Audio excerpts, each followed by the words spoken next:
ప్రభు అయిన యేసుక్రీస్తు నామమున మీ అందరికీ నా యొక్క వందనాలు. ఈ యొక్క సమయమందు మనము కొద్ది సమయమందు దేవుని యొక్క వాక్యాన్ని ధ్యానం చేసుకుందాం. ఎఫెసీయులు రాసిన పత్రిక 3వ అధ్యాయము 14వ వచనము 15-18 వచనాలను మనం చదువుకుందాం. భూమి మీదను ఉన్న ప్రతి కుటుంబము ఏ తండ్రిని బట్టి కుటుంబం అని పిలువబడుచున్నదో ఆ తండ్రి ఎదుట నేను మోకాళ్ళుని మీరు అంతరంగ పురుషుని అందు శక్తి కలిగి ఆయన ఆత్మ వలన బలపరచబడినట్లుగాను క్రీస్తు మీ హృదయములలో విశ్వాసము ద్వారా నివసించినట్లుగాను తన మహిమైశ్వర్యము చొప్పున మీకు దయచేయవలననియు మీరు దేవుని సంపూర్ణత యందు పూర్ణులగునట్లుగా ప్రేమయందు వేరుపారి స్థిరపడి సమస్త పరిశుద్ధులతో కూడా దాని వెడల్పు పొడుగు లోతు ఎత్తు ఎంతో గ్రహించుకొనుటకును జ్ఞానమునకు మించిన క్రీస్తు ప్రేమను తెలుసుకొనుటకును తగిన శక్తి కలవారు కావాలని ప్రార్థించుచున్నాను. మనలో కార్యసాధకమైన తన శక్తి చొప్పున మనము అడుగు వాటికన్నిటికంటేను ఊహించు వాటన్నిటికంటేను అత్యధికంగా చేయ శక్తి గల దేవునికి క్రీస్తు యేసు మూలముగా సంఘములో తరతరములు సదాకాలము మహిమ కలుగును గాక. ఆమేన్. ఇక్కడ అపోస్తలుడైన పౌలు ఎఫెసీయులు రాసిన ఆ యొక్క పత్రిక ఎఫెసీ పట్టణానికి ఆ సంఘానికి రాస్తూ ఈ వచనంలో ఈ 14వ వచనంలో మాట్లాడుతూ కింద చాలా విషయాల గురించి ఆయన మాట్లాడుతూ మీరు ఆ విషయాల్లో దేవుని ఎదుట పరిపూర్ణులు కావాలి అనేది అపోస్తలుడైన పౌలు అంతరంగమందు దేవుడు పెట్టిన భారాభరితమైన హృదయం కలిగి ఆయన దేవుని ఎదుట ప్రార్థన చేస్తున్న విధానం మనకి కనబడుతుంది. అయితే ఇక్కడ అంటున్నాడు ఈ హేతువు చేత అన్నాడు. ఈ హేతువు అంటే ఏంటండి? కారణం. ఏ హేతువు అనేది మనకి తెలియాలి. హేతువు అనేది మనకు తెలిసినప్పుడే కింద ఆ విషయాలను గురించి మనము స్పష్టంగా అర్థం చేసుకోవడానికి ఒక అవకాశం ఉంటుంది. చూడండి, ఎఫెసీయులు రాసిన పత్రిక 2వ అధ్యాయము ఆ హేతువు ఏమిటో కొన్ని మాటలు మనం చూసుకుందాం.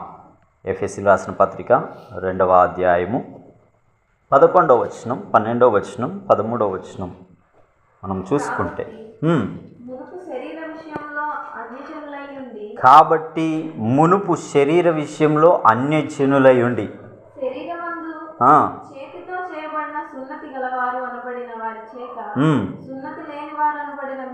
మీరు ఆ కాలమందు పరదేశులను పరజనులను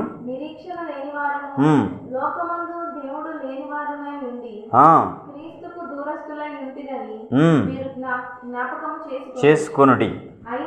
అయినను మునుపు దూరస్తులైన మీరు ఇప్పుడు క్రీస్తు యేసునందు క్రీస్తు రక్తము వలన సమీపస్తులై ఉన్నారు. ఏంటి హేతు అనంటే మునుపు మనం ఏమై ఉన్నామో దూరస్తులంగా ఉన్నాం, అన్యజనులుగా ఉన్నాం, సున్నతి లేని వారిగా ఉన్నాం, క్రీస్తు రక్తానికి వేరుగా ఉన్నాం, దేవుడు లేని ప్రజలుగా ఉన్నాం. అయితే ఇప్పుడైతే కింద అంటున్నాడు ఏమని? ఇప్పుడైతే ఆ మాట మళ్ళొకసారి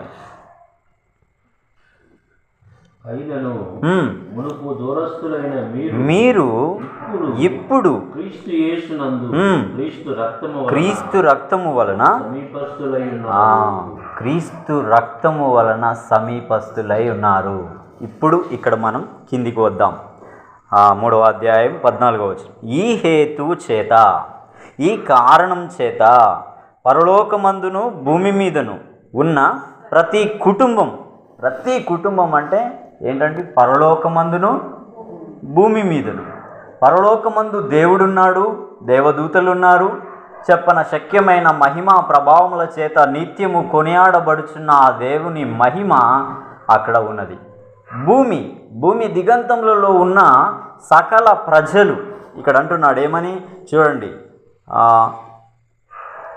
భూమి మీద ఉన్న ప్రతి కుటుంబం ఈ భూమి మీద ఏ కుటుంబమైనా, ఏ తెగ అయినా, ఏ జాతి అయినా, ఏ వంశమైనా, ఏ గోత్రమైనా, ఏ భాష మాట్లాడేవారైనా కుటుంబంగా ఉన్నారు అని అంటే వారికి కింద అంటున్నాడు చూడండి, ఉన్న ప్రతి కుటుంబం ఏ తండ్రిని బట్టి, ఏంటండి, ఏ తండ్రిని బట్టి కుటుంబం అని పిలువబడుచున్నదో ఆ తండ్రి ఎదుట. ఎవరండి ఈ మాట అంటున్నది? అపోస్తలుడైన పౌలు చెబుతున్నాడు. ఏ తండ్రిని బట్టి భూమి మీద ఉన్న కుటుంబం కుటుంబంగా పిలువబడుతున్నదో ఆ తండ్రి ఎదుట నేను మోకాలుని. ఇప్పుడు అంటున్నాడు, కింద చెబుతున్నాడు. మనం పూర్వపు స్థితిని చెబుతూ ప్రస్తుతం భూప్రపంచమందు ఉన్నవారే కానీ, పరమందు ఉన్న ఆ యొక్క రాజ్యంలో ఉన్నవారే కానీ, కింద ఉన్న ఆ తండ్రి ఎదుట ఈయన మోకరించి ఇప్పుడు ఏం కావాలని, ఎలా ఉండాలని దేవుని సంకల్పమై ఉన్నదో దానిని గురించి మనకి ఇక్కడ చెబుతున్న పరిస్థితి మనం చూస్తూ ఉన్నాం. చూడండి, కిందికి వెళ్తే మోకాళ్ళుని మీరు అంతరంగ పురుషుని యందు శక్తి కలిగి ఆయన ఆత్మ వలన బలపరచబడునట్లుగాను విశ్వాసము ద్వారా నివసించునట్లుగాను మీకు దయచేయవలెననియు పూర్ణులగునట్లుగా వేరుపారి స్థిరపడి సమస్త పరిశుద్ధులతో కూడా దాని వెడల్పు, పొడుగు, లోతు, ఎత్తు ఎంతో గ్రహించుకొనుటకును జ్ఞానానికి మించిన క్రీస్తు ప్రేమ. ఈ లోకంలో గ్రీకులు ఏంటండి, జ్ఞానంలో వారిని మించిన జ్ఞానం కలిగిన వారు లేరు. తర్వాత జర్మన్లు కూడా చాలా జ్ఞానం కలిగిన వారిగా హిస్టారికల్గా మనకి తెలుస్తున్నది. అయితే జ్ఞానానికి మించిన క్రీస్తు ప్రేమ, ఆయన ప్రేమ దేనికి మించింది అంటే ఈ లోకంలో ఉన్న సర్వ సంపదల కంటే, జ్ఞానము కంటే, తర్వాత ఏ ఫిలాసఫీ కంటే, ఏ శాస్త్రము కంటే, ఏ పరిజ్ఞానమును కంటే మించిన ప్రేమ. ఏ ప్రేమ అంటే క్రీస్తు యొక్క ప్రేమ. ఆ ప్రేమను తెలుసుకోవడానికి ఏం కావాలంటండి? ఆ శక్తి, తగిన శక్తి అనేది మనకి ఎక్కడి నుంచి రాగలుగుతుంది అంటే పైన ఉన్న వచనాలు ఒక్కొక్కటి వివరించాలంటే చాలా సమయం పడుతుంది కదండి. ఇందుకే ఇక్కడ అంటున్నాడు, తగిన శక్తి గల వారు కావాలనని.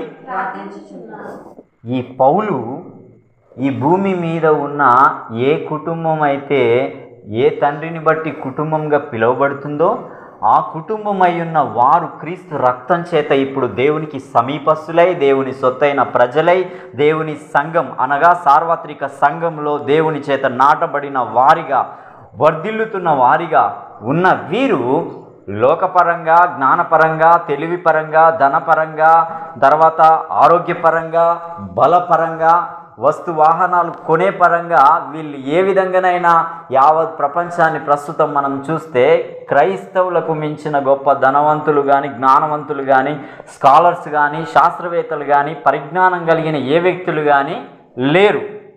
అది ఏ తరంలోనైనా సరే దీన్ని ఇంకా ఏమంటారు, మార్క్ చేయలేని పరిస్థితిలో వాళ్ళు ముందంజలో ఉన్నారు. అయితే ఇప్పుడు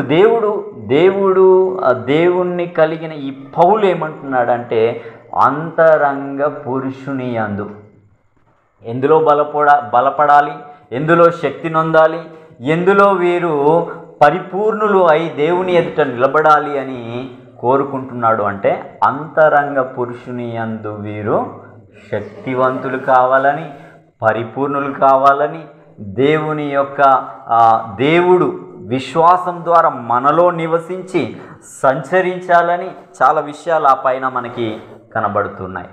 ఈ విషయాల్లో మనం ఏం కావాలంటే శక్తివంతులం కావాలనేది దేవుని యొక్క దయా సంకల్పమై ఉన్నది.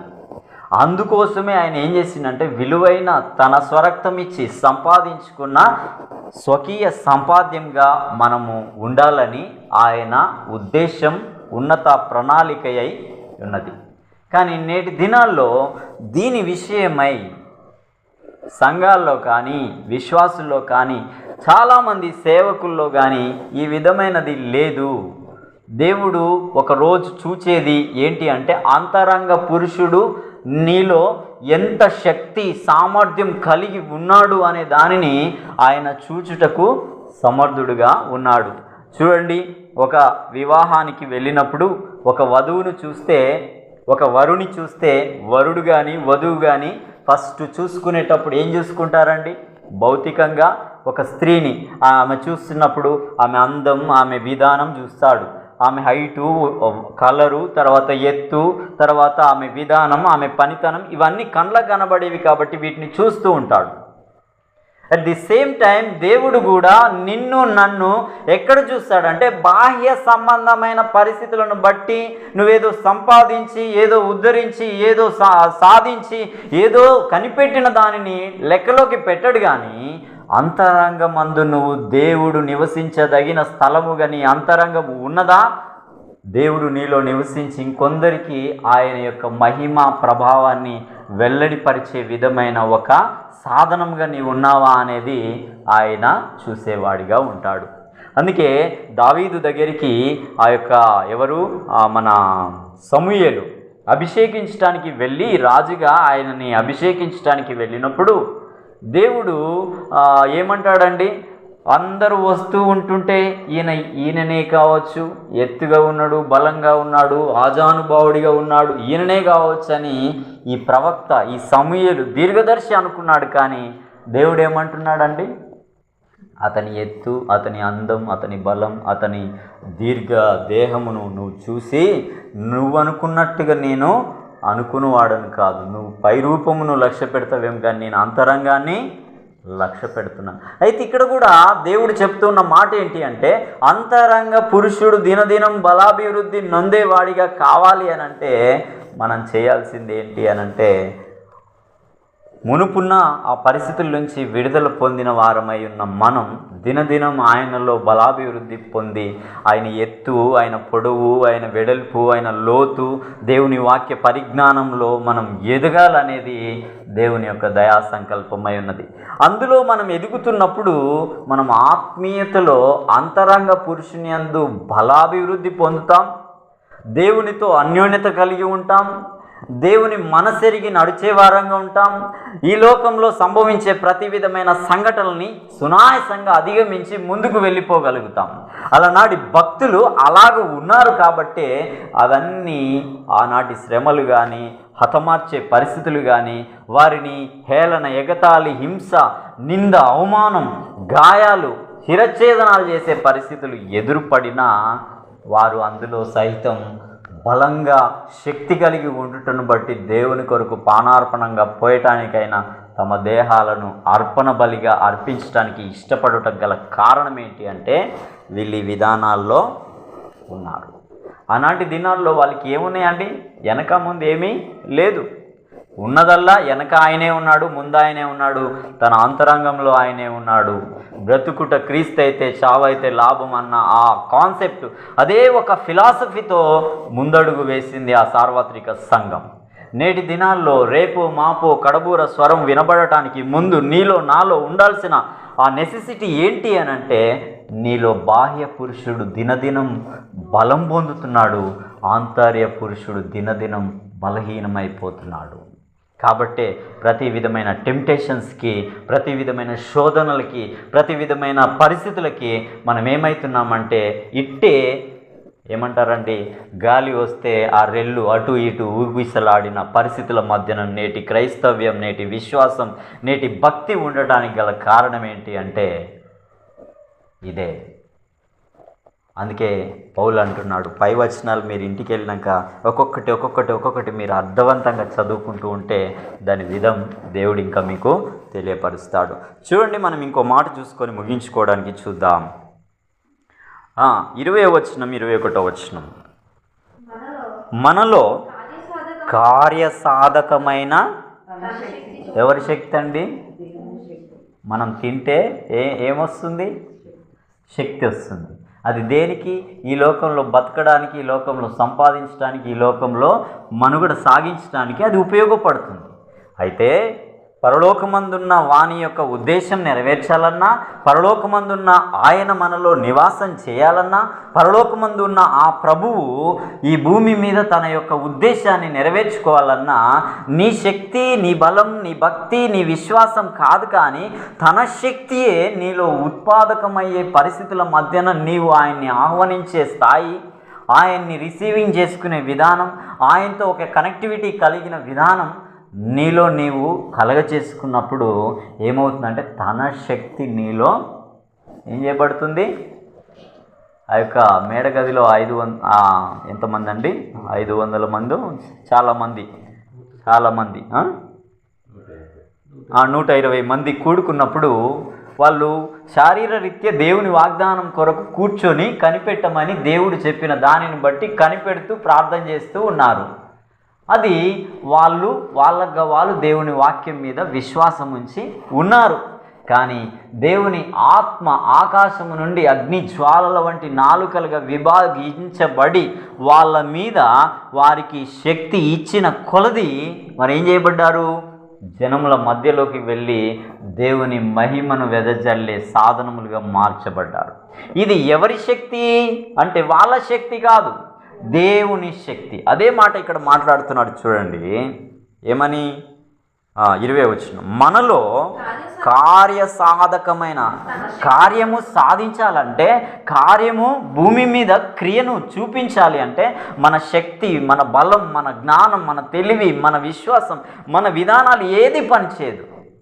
నేను పురుగు వంటి వాడను అని ఆనాడు దావీదు ఆ గొర్రెల కాపరి నుంచి రాజసింహాసనం మీద కూర్చున్నాడు.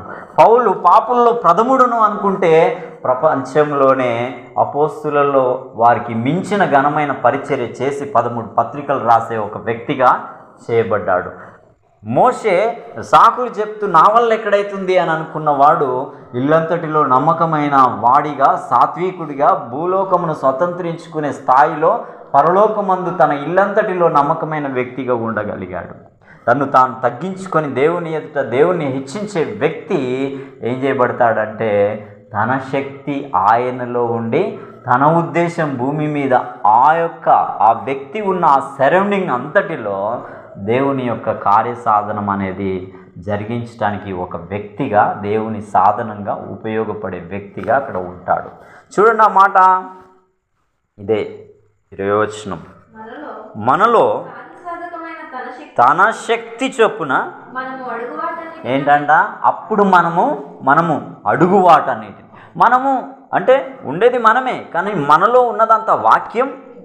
దేవుని ఉద్దేశం ఏమైంది? దేవుని రాజ్యం కట్టబడాలి, దేవుని సంకల్పం నెరవేర్చబడాలి, సంఘం కట్టబడాలి, ఆత్మల రక్షణ పొందాలి, ప్రతి ఆత్మ నశించక నిత్యజీవం పొందాలి, ఏ ఒక్కడు నశించిపోవుట నా తండ్రి చిత్తం కాదన్న ఆ మనసు, ఆ భారం, ఆ యొక్క తెగింపు, ఆ యొక్క వాక్యమే మొత్తం నిండుకొని ఉన్నప్పుడు మనం ఏమడుగుతామంటే కేవలం ఆయన నిబంధనలలో ఉన్న వాక్యానుసారమైన దానిని మాత్రమే మనం అడుగుతాం. అప్పుడు అందుకే అన్నాడుగా, మొదట నా నీతి రాజ్యాన్ని వెతకండి, అప్పుడు మీకు కావాల్సినవి అన్నీ, నీతిని రాజ్యాన్ని వెతుకుతారు, కావాల్సినవన్నీ దాని బట్టి అవే వచ్చి పడేటట్లుగా దేవుడు చేసే పరిస్థితి మనం చూస్తాం. అందుకే ఇక్కడ అంటున్నాడు, మనము అడుగు వాటన్నింటికంటేను ఏంటంట మనము అడుగుతాం, మనం ఊహించు వాటి కంటేను ఏంటంట మామూలుగానా అండి, అత్యధికంగా, మనం ఊహించిన దానికంటే అత్యధికంగా. అందుకే అలనాటి భక్తుల జీవితంలో కానీ కొన్ని సందర్భాల్లో మన జీవితాల్లో కూడా ఇదే విధానంలో ఉన్నప్పుడు ఆయన కార్యాలు మనం చూసాం. ఇదే విధానంలో ఉన్న కొన్ని సందర్భాల్లో చూసాం. కానీ అదే విధానంలో లేనప్పుడు మనం ఎంత తాపత్రయపడ్డా వాటిని చూడలేకపోతున్నాం. కారణం ఏంటంటే మనం ఇందులో దేవుని యొక్క పరిపూర్ణతలోనికి రావాలన్నా, ప్రభు మనలో నివసించాలన్నా, దానికి మనం పూర్తి మనం చేసినప్పుడు దేవుడు ఏం చేస్తాడంటే తన కార్య సాధకము చొప్పున తన శక్తి మనలో ఉండుటను బట్టి మనము అడుగు వాటికంటే, ఊహించు వాటికంటే అత్యధికమైన చేయ శక్తిగల దేవునికి. ఎవరంటే ఇది చేసేది? చేయ శక్తిగల దేవునికి క్రీస్తు యేసు మూలముగా సంఘములో ఏమైందంట? సంఘంలో ఏం చేస్తుంది? సదాకాలం ఆయనకి మహిమ కలిగే విధమైనవి మన జీవితాల్లో ఆయన జరిగిస్తాడు. ఎలాంటివి అంటే మనం అడిగింది కొంచెమైతే, ఊహించింది ఇంకొంచెం అయితే, ఆయన ఇచ్చేది దానికి ఇక చెప్పటానికి వీల్లేనంత విధంగా ఉంటుంది. అందుకే అంటాడు, కంటికి కనబడని విధంగా, చెవికి వినబడని విధంగా, హృదయానికి గోచరం కాని విధంగా తన వారి ఎడల ఆయన కార్యకారిగా ఉండే సందర్భాలు అలా ఉండడం అనేది దేవుణ్ణి మనలో నివసించి, దేవుని శక్తిని మనం కలిగి, దేవుని వాక్యానికి తల వంచి, దేవుని చిత్తాన్ని నెరవేర్చాలన్న ఆ దృక్పథంతో మనం దేవుని సన్నిధిని మనం నివసించినప్పుడు, ప్రార్థించినప్పుడు ఇట్టి కార్యాలు జరగడం, మనం వెళ్ళిపోయిన తర్వాత తరతరాలు కూడా మనల గురించి చెప్పుకునే విధమైన పరిస్థితిలో ఆ సంఘం ఉంటుంది. ఆ మూలాలు ఎవరి నుంచి వచ్చాయి ఇవి అని అంటే పలానా వ్యక్తి పలానా వ్యక్తి పలానా. ఇవాళ ఆంధ్ర రాష్ట్రంలో కానీ ఏ రాష్ట్రంలోనో కానీ కొంతమంది దైవజనుల గురించి కొంతమంది ఎప్పుడు మర్చిపోరు, మాట్లాడుతూ ఉంటారు. కారణం ఏంటి? వాళ్ళు ఏదో సంపాదించడానికి, ఏదో పొలాలు ఎకరాలు ఆ భూములు అవి కాదు, కేవలం ఆత్మల సంపాదన కొరకే, సంఘ అభివృద్ధి కొరకే, రాజ్య విస్తరణ కొరకే, సువార్త ప్రకటన కొరకే, దేవుని వాక్యము చేత పురికొల్పుట కొరకే, దేవుని చేత అసమాధానంలో ఉన్నవారిని దేవుని వాక్యం చేత సమాధాన పరచుట కొరకే, బలహీనులను బలపరచుట కొరకే, కృంగిన వారిని లేవనెత్తుట కొరకే, ఏ విధము చేతనైనా వాక్యము ఉన్నది ఉన్నట్టుగా వారి బ్రతుకుల్లో వెలుగుని నింపాలన్న తపనతోనే పనిచేసిన వ్యక్తులను ఏ తరమైనా సరే దేవుని వాక్యానికి అంటుకట్టబడిన ఏ వ్యక్తి అయినా వాళ్ళని స్మరించుకుంటాడు. వాళ్ళలా ఉండాలి, వాళ్ళలా నడవాలి, వాళ్ళని మాదిరిగా చేసుకొని ముందుకు సాగాలి అని చెప్పడానికి గల కారణం ఏంటంటే వారిలో ఆ తరమందు దేవుణ్ణి వారు ఆహ్వానించడానికి ముందు వారు ఏం చేశారు అని అంటే వాక్యాన్ని నెరవేర్చడానికి దేవుని పాదాల దగ్గర గోజాడి, దేవా నీవు నాలో నివసించు, నాలో సంచరించు, నీ చిత్తం జరిగించు, నీవే కార్యసాధకమైన ఆ యొక్క కార్యకారిగా ఉండి నీ సంకల్పాన్ని నెరవేర్చు అన్నట్లుగా వాళ్ళు ఎంతగానో ప్రయాసపడిన వారిగా ఉన్నారు. అపోస్తలుడైన పౌలు కూడా అందుకే అంటున్నాడు, ఈ భూమి మీద ఉన్నవారి ఏ కుటుంబమైనా పరలోకమందు ఉన్న ఎవరైనా నేను ఆ తండ్రి ఎదుటనే మోకాల్లోని, ఇదిగో మీరు అంతరంగ పురుషుని యందు ఇలా ఉండాలి అని మోకాల్లోని ప్రార్థన చేస్తున్న పరిస్థితి మనం చూస్తాం. అదే ప్రార్థన మనం ఎదుగుతూ మన పిల్లల కొరకు, మన గ్రామం కొరకు, దేవుని బిడలుగా ఉన్నవారి కొరకు చేయాల్సిన వారముగా ఉండాల్సింది పోయి నేటి దినాల్లో అసలైంది మరిచి కొసరైన దాని కొరకు మనం ఏం చేస్తున్నామంటే ఉరుకులు పరుగులు చేస్తున్న పరిస్థితులు ఉన్నాయి. కాబట్టి వాక్యం మనకి బాహ్య సంబంధమైన దానికి మించి ఆంతర్య సంబంధమైన దాని కొరకైనా వెంపర్లాట మనకు ఉండాలనేది వాక్యం మనకి చెప్తుంది. ఈ వచనాల్లో ఎక్కడ కూడా దేహ సంబంధమైన దానిని గురించిన ఒక్క ఆనవాలు కూడా కనబడదు. అదంతా ఆంతర్యం గురించి, దేవుని ప్రేమ గురించి, దేవుని ఎత్తు, లోతు, పొడవు, వెడల్పు, దేవునిలో నువ్వు పరిపూర్ణమైన సర్వసంపూర్ణత గల వ్యక్తివిగా కావాలని దీని గురించే ఉంటుంది. ఇదంతా కావాలనంటే ఎప్పుడు కాగలుగుతామంటే మోషే ఇజ్రాయేలీయులకు ఎడంగా ఉండి పర్వతం ఎక్కినప్పుడు ఆ ప్రభావం కలిగి ఉన్నాడు. ప్రభువు కొండ మీదకి వెళ్ళి శిష్యులను తీసుకెళ్ళినప్పుడు రూపాంతరం పొందినప్పుడు ఆ విధానం మనకు కనబడుతుంది. అలాగే మనం కూడా ఒక ప్రత్యేకమైన సమయాన్ని, ప్రత్యేకమైన ఒక పరిస్థితిని కలగజేసుకొని వాక్యం దగ్గరికి వెళ్ళినప్పుడు ఆ వాక్యమును బట్టి దేవునితో ఒక అన్యోన్య సహవాసం, సంబంధం కలిగి ప్రార్థన చేసినప్పుడు మనము కూడా ఆ స్థాయిలోనికి రావటానికి అవకాశం ఉంటుంది. అట్టి పరిస్థితిలోనికి నీవు నేను రావాలనేదే ఈ రాత్రి దేవుడు మనకి తెలియజేయుచున్న వాస్తవమైన సత్యం. కాబట్టి ఈ నూతన నెలలోనికి మనల్ని ప్రవేశపెట్టి ఉండగా నూతన తలంపుతో, తీర్మానంతో మనము ఆంతర్యమందు వృద్ధి పొందటానికి, ఆ అద్వితీయ దేవుడు మనలో నివాసం చేయటానికి ఆయన యొక్క పొడవు, ఎత్తు, వెడల్పు, లోతు తెలుసుకొని ఇంకొందరికి ఆయన యొక్క లోకమునకు మించిన జ్ఞానానికి మించిన క్రీస్తు ప్రేమను మనము ఫోకస్ చేసే వారంగా ఉండటానికి మనవంతుగా మనం దేవునితో ఒక అన్యోన్యమైన సహవాసాన్ని, సంబంధాన్ని, ప్రార్థన పూర్వకమైన జీవితాన్ని చేపట్టిన ఎడల నిన్ను బట్టి ఆ ప్రభావము నీ ఇంటివారు అందరూ నీ దేవుని వైపు తిరగటానికి కారకురాలివిగా, కారకుడివిగా నీవు కాగలిగిన ఎడల నిశ్చయంగా దేవుడు తన యొక్క శక్తి కొలది తన చిత్తం యావత్తు నెరవేర్చడానికి సమర్థుడై ఉన్నాడు. దేవుడు తన మాటలు మన వినికిడిలో దీవించునుగాక. ఆమేన్.